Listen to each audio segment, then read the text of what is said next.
अपने जीवन को कैसे व्यवस्थित करना है। भगवान महावीर के 5 सिद्धांतों पे हमारी चर्चा चल रही है। अहिंसा, अझूठ, अचौर, अकाम और अपरिग्रह।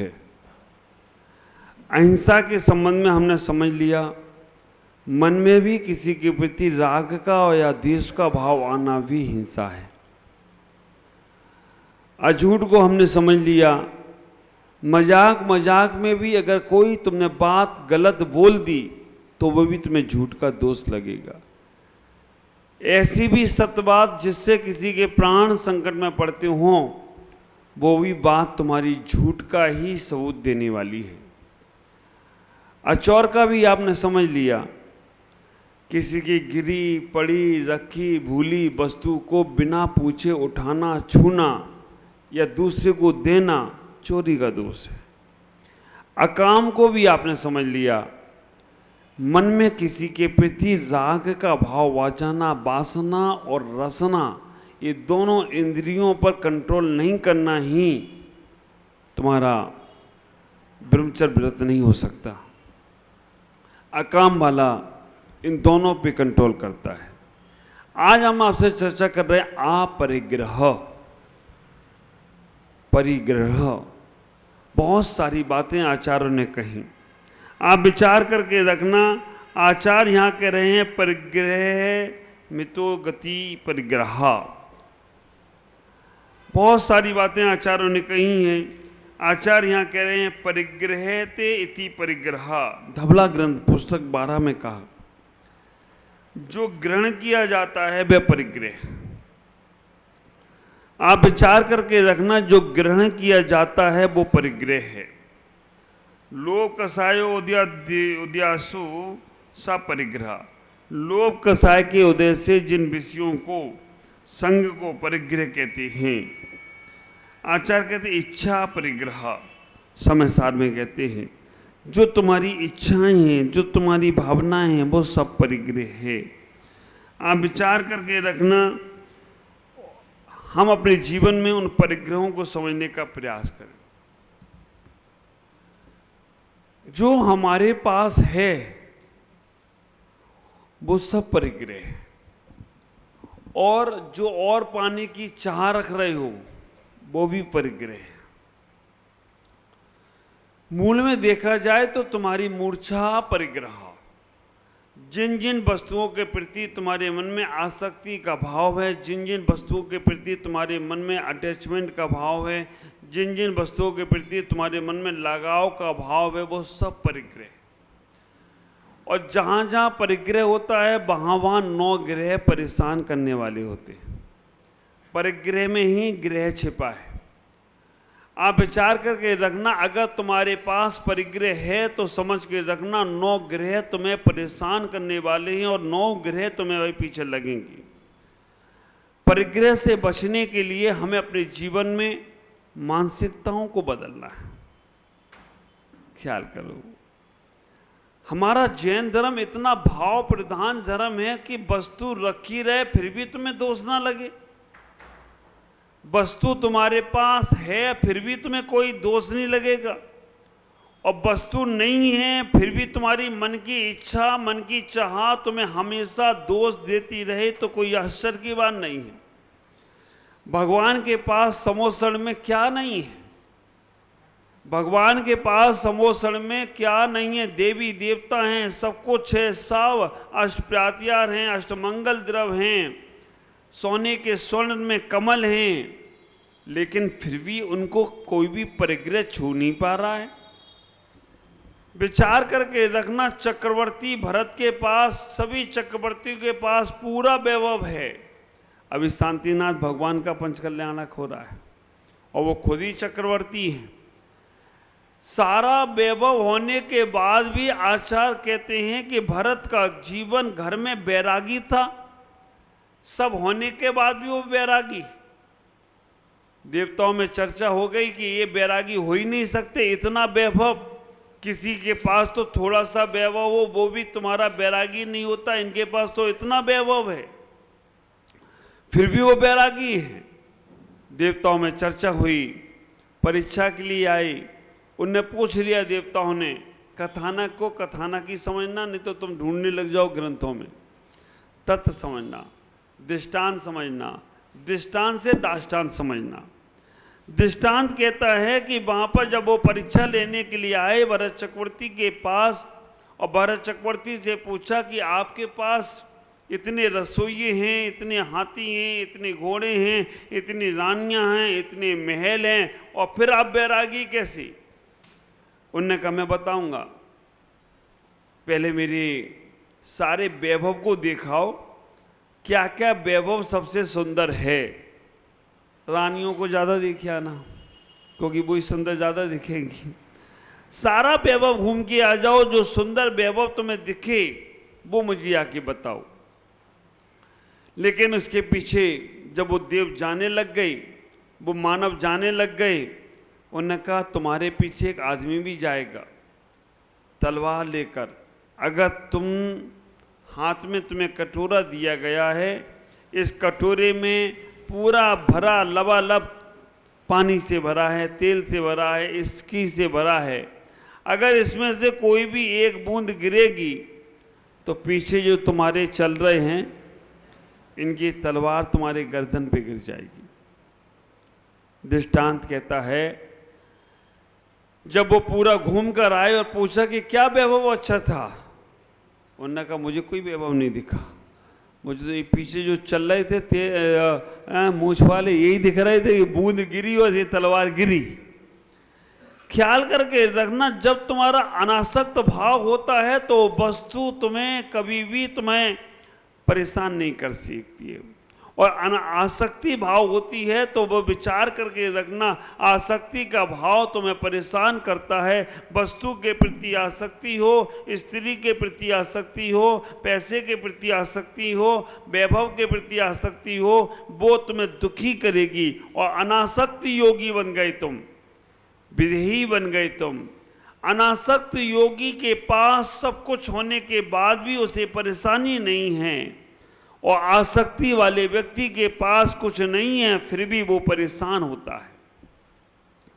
ख्याल करो, परिग्रह वाले जीव के लिए जैन ग्रंथों में ही नहीं, अजैन ग्रंथों में भी कहते हैं, बाइबल के अंदर लिखा है जीसस ने ऊंट सुई की नोक से ऊंट का निकल जाना बहुत आसान है।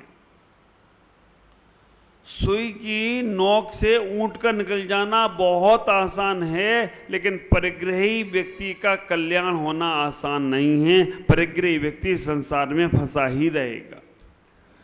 मूर्छा परिग्रह का अर्थ लोगों ने लगा लिया कि वस्तु है लेकिन मेरी मूर्छा नहीं है। आप ख्याल करके रखना, वस्तु है और मूर्छा नहीं है, ऐसा होना बहुत मुश्किल होगा। सामान तुम्हारे पास है और तुमको मूर्छा नहीं है। हाँ, अगर वो सामान कोई चोरी करके ले जाए या कोई वो सामान को हाथ लगाए, उस वक्त आपके भाव परिणाम क्या हो रहे हैं उससे मालूम पड़ेगा कि आप उस व्यक्ति के प्रति आसक्त हो या नहीं। ख्याल करना, जो कुछ भी तुम्हारे पास है वो तुम्हारा नहीं, तुम्हारे साथ जाने वाला नहीं। हमारे अंदर वो भावना बनना चाहिए कि हम अपने जीवन में उस अपरिग्रह के सिद्धांत को कैसे अपना सकें। मुझे तो कई बार ये आश्चर्य लगता है, भगवान महावीर ने कपड़े छोड़ दिए और हम लोगों ने अपनी दुकान का नाम क्या रख दिया, कपड़े वाले की दुकान का नाम महावीर क्लॉथ स्टोर।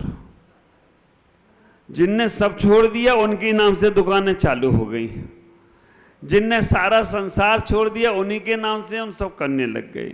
चलो कोई बात नहीं, तुम्हें विश्वास तो है कि अपने भगवान के नाम से करेंगे तो बढ़ेगा। ख्याल करो, इतना ही विचार करने का प्रयास करो, जो तुम्हारे अंदर ये भाव दशा चल रही है इसे संभालने का प्रयास करो, क्योंकि एक धागा भी तुम्हारे साथ जाने वाला नहीं है। और ये स्थिति तुमने कोरोना काल में देख ली। कोरोना काल ने किसी ना विद्वान को छोड़ा, ना धनपति को छोड़ा, ना सामान आदमी को छोड़ा। विद्वानों के ज्ञान धरे रह गए, कोरोना वाला ले गया। धनपतियों के धन धरे रह गए, कोरोना वाला ले गया। आप विचार करके रखना, आप परिग्रह का सिद्धांत हमारे ख्याल से मोदी जी ने भी तुम लोगों को सिखा दिया। मोदी जी रात को 8 बजे कभी बोले तो समझ लेना गड़बड़ मामला है। हाँ? 8 बजे रात को बोले कभी भी, तो मोदी जी ने रात को 8 बजे बोला 2000 के नोट बंद। जिन महिलाओं ने अगले दिन सुबह सुबह बोला था कि हम पे पैसे नहीं है घर चलाने के लिए, अगले दिन सुबह ही उनने कही ये रखी है पूरी गड्डी, ये कहाँ लगा इसको काम में, कभी समझ में नहीं आ रहा है। आप विचार करके रखना, ऐसे निकाल निकाल कर तुम नोट लेकर आए उस वक्त की तुम्हें इससे लगा कि अब इसके का ये मिट्टी हो गया। सामान सा धन भी जैसे ही नोटबंदी हुई, तुम्हारा वो नोट कागज का टुकड़ा होने लगा।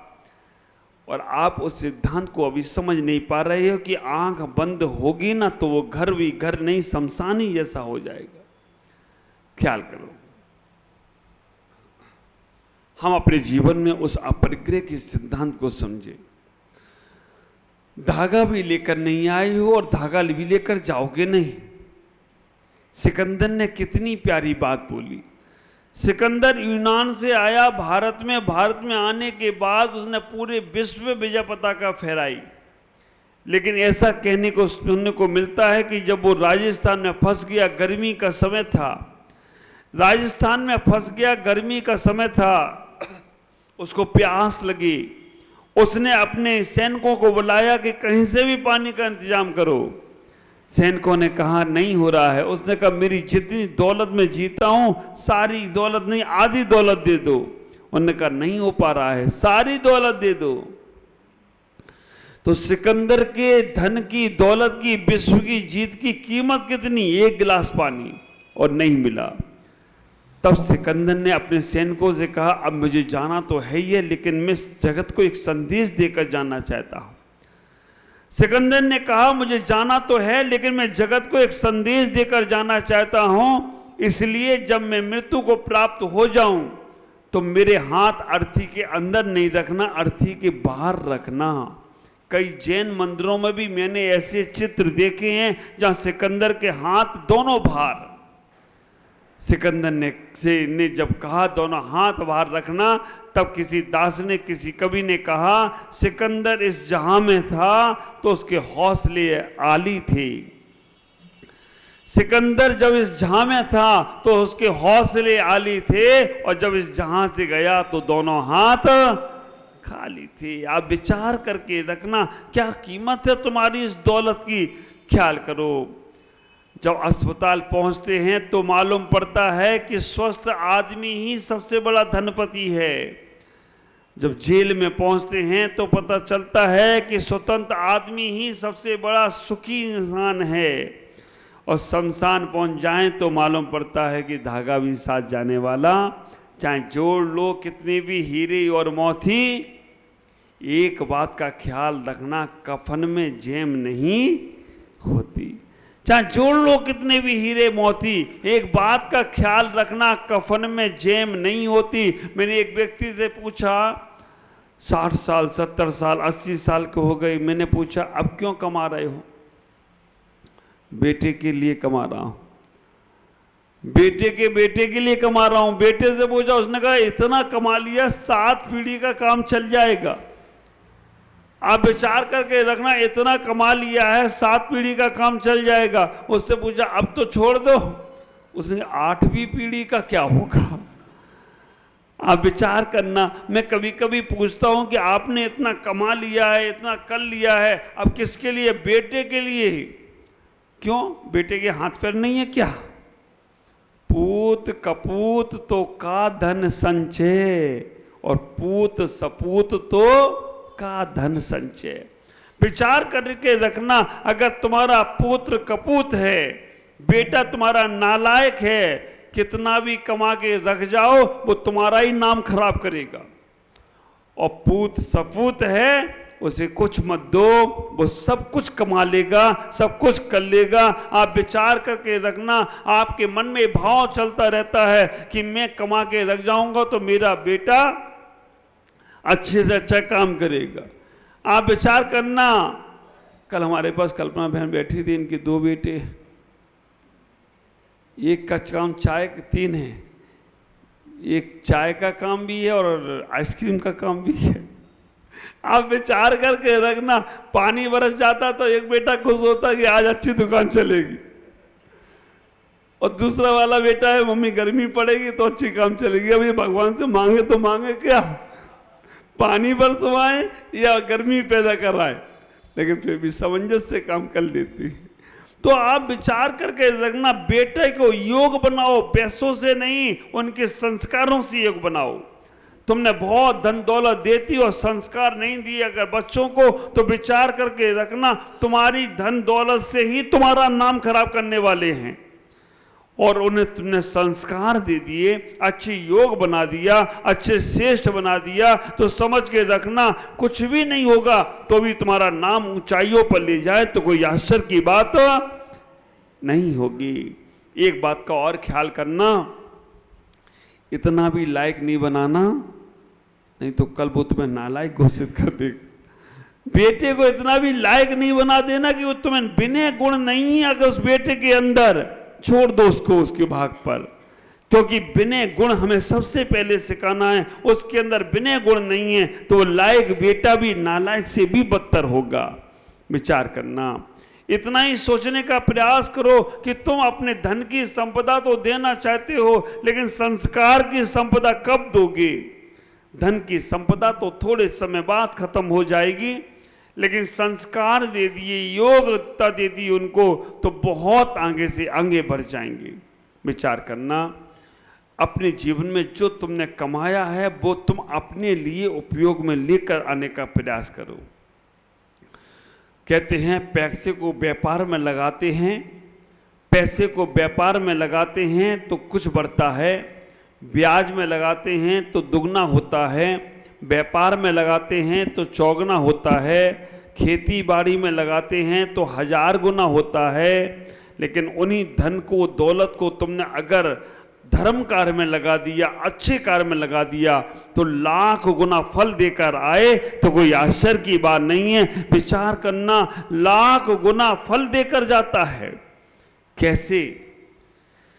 आचरण उदाहरण दे दिया, जैसे किसान बीजारोपण करता है, किसान खेत में बीज बोता है तो एक मुट्ठी बीज बोता है, लेकिन फसल कितनी काटता है? बोने के लिए, खेती बाड़ी करने के लिए किसान जाएगा तो अकेला ही जाता है, लेकिन जब फसल ओके आती है तो सैकड़ों लोगों को लेकर जाता है, तब फसल को काटता है। ऐसे ही पुण्य अगर आप कर रहे हो, अच्छे कार्य कर रहे हो, तो समझ के रखना आप उसे फसल को कर रहे हो, लेकिन जब उसकी फसल आएगी तो सब लोगों को उसका साथ मिलता चला जाएगा। एक बात का ख्याल रखना, जैसे किसान बीज को बोता है तो वो मिट्टी के नीचे छुपाता है, ऊपर नहीं। तो जो छिपा के अच्छे कार्य किए गए, दान पुण्य पूजा आदि छिपा कर किया जाता है, बता के नहीं किया जाता है, वो लाख गुना फल देकर जाता है। और जो बताकर दिया जाए, किया जाए, तो वो फल अल्प दे देता है। विचार करना, इतना ही सोचना, अच्छे कार्यों को छिपाकर करो, पुण्य कार्यों को छिपाकर करो, पाप कार्यों को छपाकर करो, पाप कार्यों को दिखाकर करो। पाप अगर दिखा के करने लगे तो पाप खत्म हो जाएंगे, और पुण्य दिखाकर करोगे तो अहंकार बढ़ सकता है। इसलिए अपने जीवन में पुण्य के कार्यों को आप किसान की भांति बीजारोपण करो, और जब उसकी फसल होगी तो हजारों हजारों लोगों को उसका लाभ मिलता चला जाएगा। धन की संग्रह की वृत्ति करते रहते हो, अगर उसका उपयोग सही नहीं करते हो तो ख्याल करके रखना, आपकी दशा मधुमक्खी जैसी है। मधुमक्खी क्या करती है? हर जाके फूल से जाके रस लेकर आती है, इस फूल से रस लाएगी, उस फूल से रस लाएगी, हर फूलों से रस इकट्ठा करती रहती है, और रस इकट्ठा कर करके छत्ता बना लेती है। छत्ता बनने के बाद होता क्या है? मधुमक्खी का शहद लेने वाला आता है, नीचे कंडे का धुआं, अग्नि का धुआं देता है, उस छत्ते के कारण से, शहद के कारण से मधुमक्खी को अपने प्राण गंवाने पड़ जाते हैं।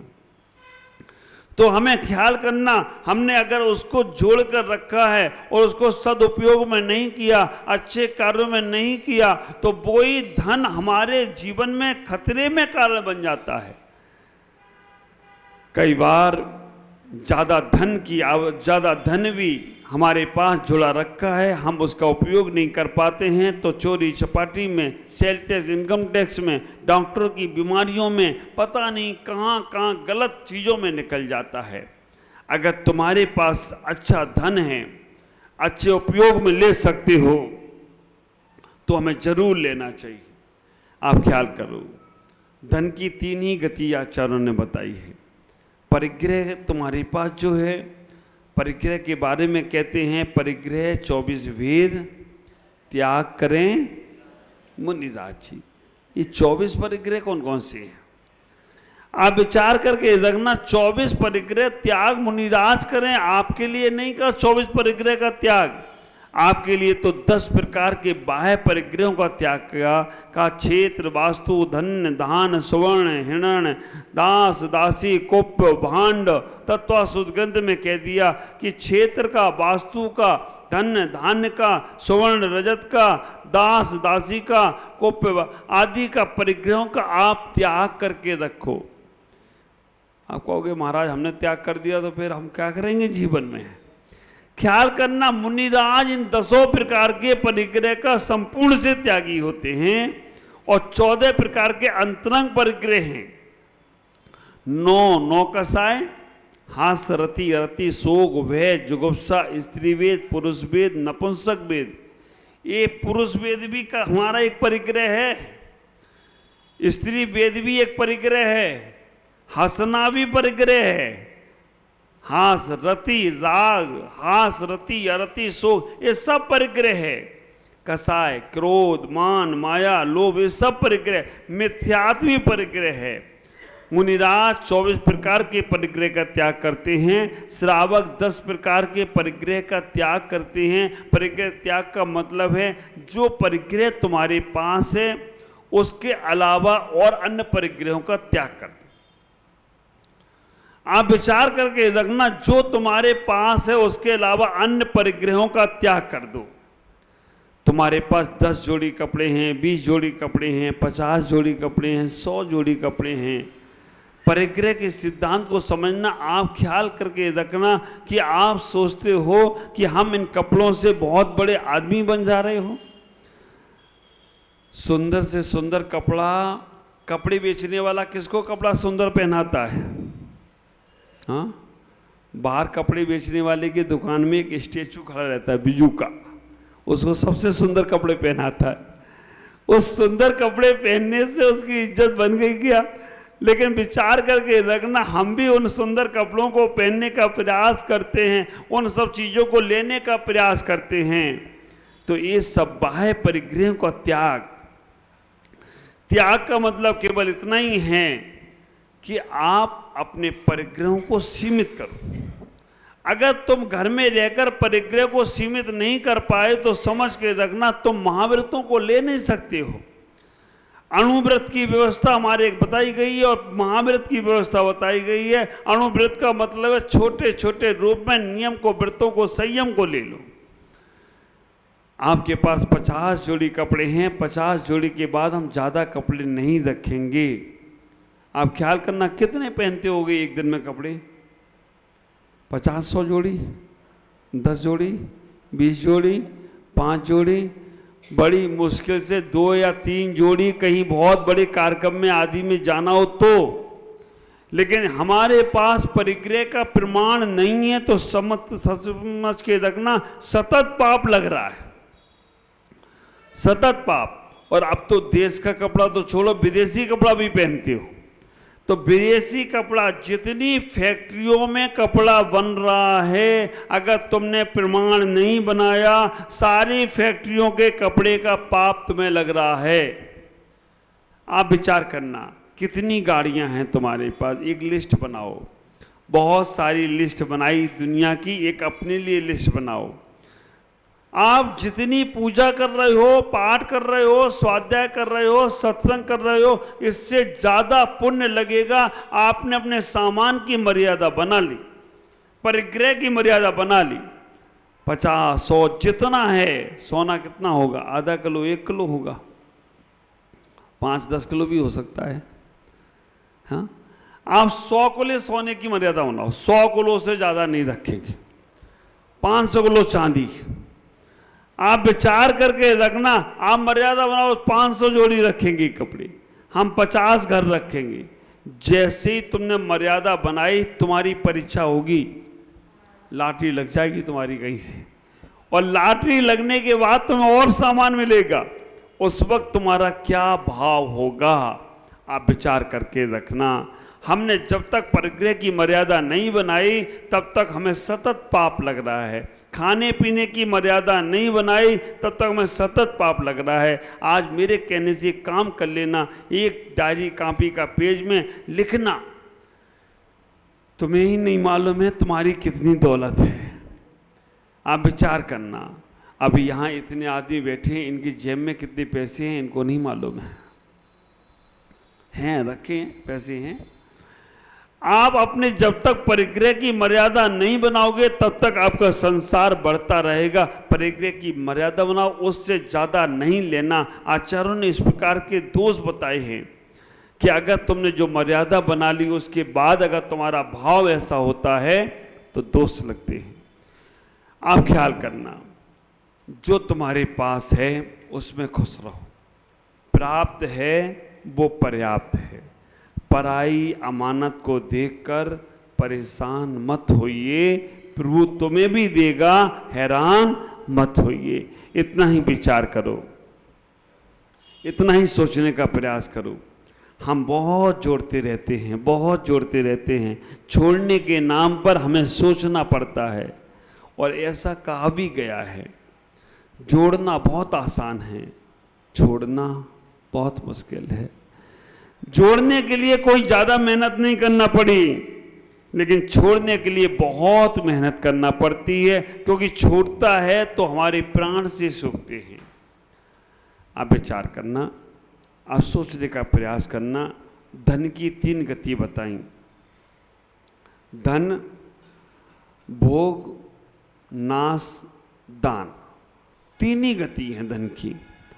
धन को या तो अपने लिए उपयोग में ले लो, दूसरे नंबर पे दान कर लो, तीसरे नंबर पे वो नाश होने वाला ही है। ख्याल करना, दे दिया सो ले लिया, खा लिया सो पा लिया, छोड़ दिया तो सर फोड़ दिया। आप विचार करके रखना, जो दे दिया सो ले लिया तुमने। हम सोचते तो हैं कि यहां पर दे रहे हैं तो ये ले कैसे लिया। जो तुमने दिया, अभी मुझे बहुत अच्छी बात बताई हमारे धम्मू भाई ने, इस मंदिर को बनाने के लिए लोगों ने 100-100, 200-200, 500-500 रुपये इकट्ठा किया और पूरा मंदिर बना दिया, लेकिन किसी का नाम नहीं आया। उनका पुण्य कितना बढ़ रहा होगा, इसकी कोई हम था नहीं लगा सकते कि उन्होंने गुप्त रूप में दे दिया। और जो दिया है वो उन्होंने अपने लिए सीढ़ियां तैयार कर ली हैं सिद्ध सलाह की। आप विचार करना, पंखे में भी नाम वाम तो नहीं होंगे ना? कई बार पंखों में नाम आ जाते हैं, मंदिर में भी नहीं है। ये तो अच्छी बात है। नहीं, पंखे में लोग कहते मैंने पंखा दान किया। अब पंखे में नाम होने के बाद मुझे उनके दुर्भाग्य पे हंसी आती है। पंखे में नाम भी दिया और कोई भी उन्हें घुमाता है, चल बेटा घूम घूम घूम घूम घूम, घूमता ही रहता है। आप विचार करके रखना। लेकिन कभी अच्छे काम हो तो नाम होना भी चाहिए, क्योंकि दूसरों को प्रेरणा मिलती है। प्रेरणा के लिए हमें कार्य अच्छे नाम लिखाना चाहिए, क्योंकि जब कभी कोई बड़ा कार्य करते, जैसे मंदिर, वेदी, मूर्ति आदि होती है, हमारे बच्चों को भी मालूम है नाम के लिए नहीं बनना है। अगर होता है तो हमें अच्छे कार्य करते रहना चाहिए। मैं आपसे कहना चाहूँगा कि आप अपने जीवन में उस धन की 3 गतियों को समझो। दे दिया सो ले लिया, वो तुम्हें ही मिलने वाला है। जो दे दिया सो तुम्हें ही मिलने वाला है। विचार करना। मुझे तो कई बार और हंसी एक आती है, आदमी अपना बीमा कराता है, हाँ, तुम्हें क्या फायदा, तुम्हारे बीमे से तुम्हें क्या फायदा। और घर में अगर तंगी पड़ जाए और तुम अगर बीमार हो तो घर वाले सोचेंगे निपट जाए तो बीमा का हमें तो मिले कम से कम। तुम्हारे बीमा का तुम्हें कोई फायदा नहीं है, तुम्हारे घर वालों को फायदा होगा। और मैं एक बीमा तुम्हें और बता रहा हूं, घर से निकलो तो 9 बार नमोकार मंत्र पढ़ के, मैं जब तक घर में नहीं आऊंगा मेरे घर का त्याग। आप विचार करके रखना, घर से निकलो तो 9 बार नमोकार मंत्र पे, जब तक मैं घर में नहीं आऊंगा तब तक मेरा घर से काय से तो त्याग। अब मन तो घर में लग जाए पता नहीं, और वचन फोन तुम्हारा है तो वचन भी चला जाए, काय से घर का त्याग। आप विचार करके रखना, ये आपने अगर बीमा कर लिया कि जब तक मैंने जो भोजन कर लिया, अब जब तक मैं दोबारा भोजन नहीं करूंगा, भोजन करने का त्याग। ये आप संकल्प करो। जैसे मैंने बताया था, रात में सोने के पहले इन चीजों के संकल्प कर लो कि इन चीजों का त्याग। ये आप अपना बीमा खुद कर रहे हो। और ये बीमा आपने किया तो इसका फल आपको ही मिलेगा, किसी और को मिलने वाला नहीं, और करना आपको ही पड़ेगा। इसलिए कोई उसके पास, बीमा एजेंट के पास नहीं जाना है। क्या बोलते हैं उसको बीमा एजेंट को इंग्लिश में? इंश्योरेंस वाले के पास नहीं। इंश्योरेंस वाले घर घर में घूमते रहते हैं, खुद का इंश्योरेंस किया नहीं होगा, दूसरे का करते रहते हैं। आप विचार करके रखना। लेकिन महावीर की बीमा कंपनी में इंश्योरेंस कर लो। आप जो चीज कर रहे हो करें, बिल्कुल मना नहीं है, लेकिन जो चीज नहीं कर रहे उसे तो छोड़ दो ना, उसको भी सर पे ढोते रहते हो। भोजन कर लिया, करो, मना नहीं है। करने के बाद जब तक दोबारा भोजन नहीं करोगे तब तक के लिए भोजन छोड़ दो। ये इंश्योरेंस करा लो अपना। घर में से हम निकल आए, जब तक घर में नहीं जाएंगे घर का हम छोड़ दो, इंश्योरेंस हो गया आपका। केवल 9 बार नमोकार मंत्र पढ़ के इंश्योरेंस हो गया। कहीं कोई घटना भी घटेगी तो निश्चित ही आपको देवगति ही मिलेगी। विचार करना। हमने कोई वस्त्र पहन लिए, जब तक दूसरे वस्त्र नहीं पहनेंगे तब तक उन वस्त्रों का त्याग क्या जाता है? क्या नहीं तो है? विचार ही तो करना है। हम जिस गाड़ी में बैठे हैं, जब गाड़ी में बैठे हैं, गाड़ी में बैठने के बाद गाड़ी का त्याग। लेकिन आदमी को इसमें भी पसीना आता है। एक बच्चा मेरे पास आया शुरू में, मैंने कहा तेरे को आहार देना है तो रात्रि भोजन त्याग कर दे। बोला नहीं हो सकता महाराज, मैं अकेला हूं, रात को 9 बजे तक दुकान पे बैठता हूं। मैंने कहा चलो रात को 9 बजे के बाद का त्याग कर दे। बोला नहीं हो सकता महाराज, मैं पिक्चर देखने जाता हूं तो 12 बज जाते हैं। मैंने उससे कहा 12 बजे के बाद का त्याग कर दे। बोला नहीं हो सकता महाराज, कभी कभी दोस्तों के साथ पार्टी में चला जाता हूं तो 2 भी बज जाते हैं। मैंने कहा चलो रात को 2 बजे का बाद का भोजन का त्याग कर दे। बोला महाराज कोई मिला नहीं सुबह से, तो मैं क्या, कोई तो हाथ धो के पड़ता है, तो ना धो के मेरे पीछे पड़ गया। रात के 2 बजे ही भोजन का त्याग कर दो, रात्रि भोजन का। नहीं होगा महाराज, मेरे से नहीं हो सकता महाराज। चलो फिर मैंने उसे एक सरल तरीका बताया। मैंने कहा बेटा इतना कर लो, सोने के बाद, जागने के पहले रात्रि भोजन का त्याग, सोने के बाद त्याग करो, और जागो उसके बाद फिर खा लेने लगना ना। सोने के बाद और जागने के पहले तक रात्रि भोजन का त्याग। बोला नहीं होगा महाराज। मैंने क्यों, अब क्या दिक्कत है? तो बोला महाराज मुझे रात को सपने में हल्दीराम की भुजिया दिखती है। रात को भी हमें खाना ही दिखता है, रात में भी हम खाते पीते रहते, सपनों में भी। ऐसा आदमी भोजन का कीड़ा ही बने तो कोई आशा नहीं होगा।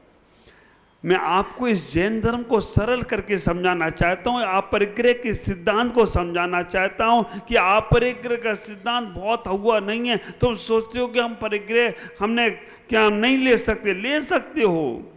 उतनी देर का त्याग, एक क्षण का भी त्याग आपके जीवन में आपको बैराग और आपको महान बना देता है। आप विचार करके रखना, एक क्षण का त्याग। तो हम अपने जीवन में इतना ही सोचने का प्रयास करें कि हम अपने जीवन को बहुत आनंदित बनाएं। एक छोटा सा उदाहरण देकर मैं अपनी बात पूरी करूंगा।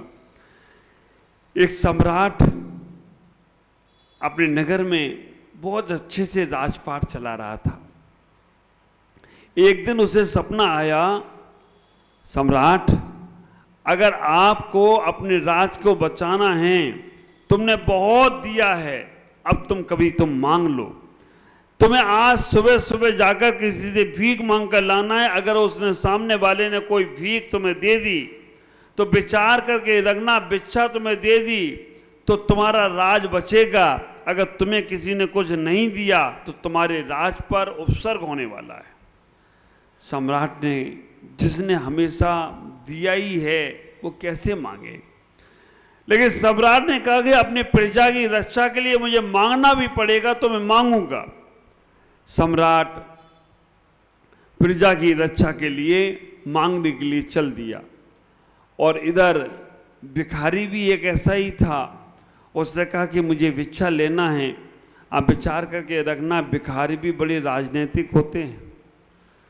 आप देखो, सम्य शिखर पर जाओ, सोनागिर में जाओ, जितने भिखारी वहाँ बैठे हैं उनके सामने जो चद्दर रखा है या कटोरा रखा है वो खाली नहीं मिलेगा। मालूम, वो भिखारी भी बड़ी मनोवैज्ञानिक है। वो सोचते खाली होगी था ये तो लोग कहेंगे कोई नहीं डाला तो अपन क्यों, वो चले जाएंगे। और इतने होशियार हैं, वो देखते हैं कोई सेठ जी आ रहे हैं तो तुरंत 10-20 रुपए का नोट पहले ही रख देंगे वहाँ पर। सेठ जी को देख के हमें भाव होगा इसको डालने का। वो भी होशियार। तो एक भिखारी ने भी सोचा कि चलो आज भिक्षा लेने के लिए चलते हैं। तो लेकिन भिक्षा लेने के लिए जाने के लिए उसने इतना ही विचार किया कि हमारी खाली झोली होगी तो कोई दे या ना दे, इसलिए उसने झोली में थोड़े चावल रख लिए। ये कहानी आपने पहले भी कभी सुनी होगी, किसी के संत के माध्यम से या मेरे माध्यम से। विचार करके रखना, तत्व कितना है इसमें समझना। भिखारी ने थोड़े चावल उसमें झोली में डाल दिए और चलने लगा भिखारी। जब भिखारी चलने लगा तो देखा सामने सम्राट।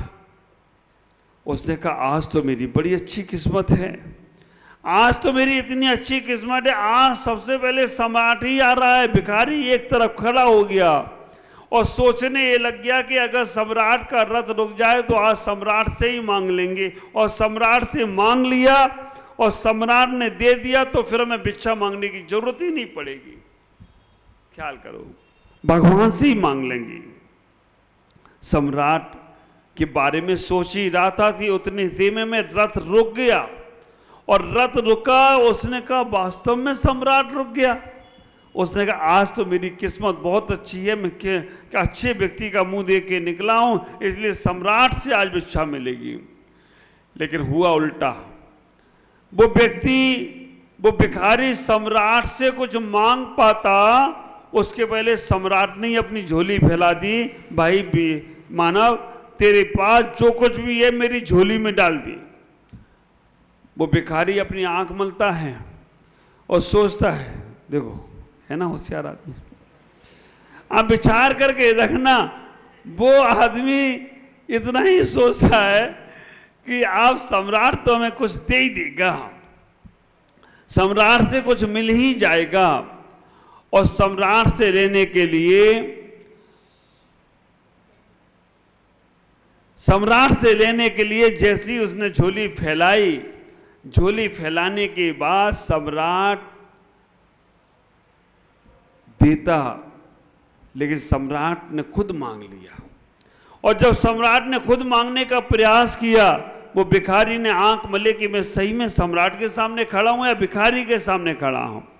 फिर भी सम्राट ने कहा जल्दी से मेरी झोली में कुछ डाल दो, क्योंकि मेरी झोली में तुम जो दे दोगे वो हमारे राज की रक्षा में कारण बनेगा। मुट्ठी खोली, भरी, डाली, उसकी मुट्ठी से 3 दाने गए सम्राट की झोली में। आप विचार करके रखना, उस दिन उसे बहुत भिक्षा मिली। घर आकर पत्नी ने पूछा आज तो बहुत जल्दी आ गए और बहुत भिक्षा मिली है। उसने रोकर बताया कि इसमें 3 दाने कम हैं, सम्राट को देख के आया हूँ। पत्नी ने कहा चलो 3 दाने दे आए, कोई बात नहीं, बहुत सारा तो मिल ही गया है। पत्नी ने झोली पलटी तो देखा उसमें 3 दाने सोने के थे। पहले रो रहा था 3 दाने कम हैं, फिर बाद में और जावकादा धाड़ मारकर रोया। पत्नी ने पूछा अब क्यों रो रहे हो, अब तो 3 दाने सोने के हैं। उसने कहा पूरी मुट्ठी भर के दे देता तो सारे सोने के हो जाते, तो मैं क्यों ऐसा पीछे पड़ रह गया कि सारे दे देता तो सारे सोने के। ऐसा पछतावा तुम्हारे साथ ना आए, इतना ही कहना चाहता हूं। जो परिग्रह तुम्हारे पास है उस परिग्रह को कम करो, उस परिग्रह में आसक्ति का भाव मत रखो, और अच्छे काम जब हों तो पीछे मत हटो। जैसे अभी यहाँ रथ बनने की बात आई, तुम्हारे अध्यक्ष जी, दादाजी और सभी लोगों ने बढ़ चढ़कर कहा कि रथ बनना चाहिए। आप विचार करके रखना, ऐसे ही कभी अच्छे काम हों तो हमें आगे बढ़ना है। परिग्रह साथ नहीं जाएगा, तुम्हारा पुण्य साथ में जाएगा, उसी से तुम्हारा जीवन मंगल में बने। इन्हीं पुनीत भावनाओं के साथ मैं अपनी वाणी को विराम देता हूँ। आपका जीवन मंगल में बने। ओम नमः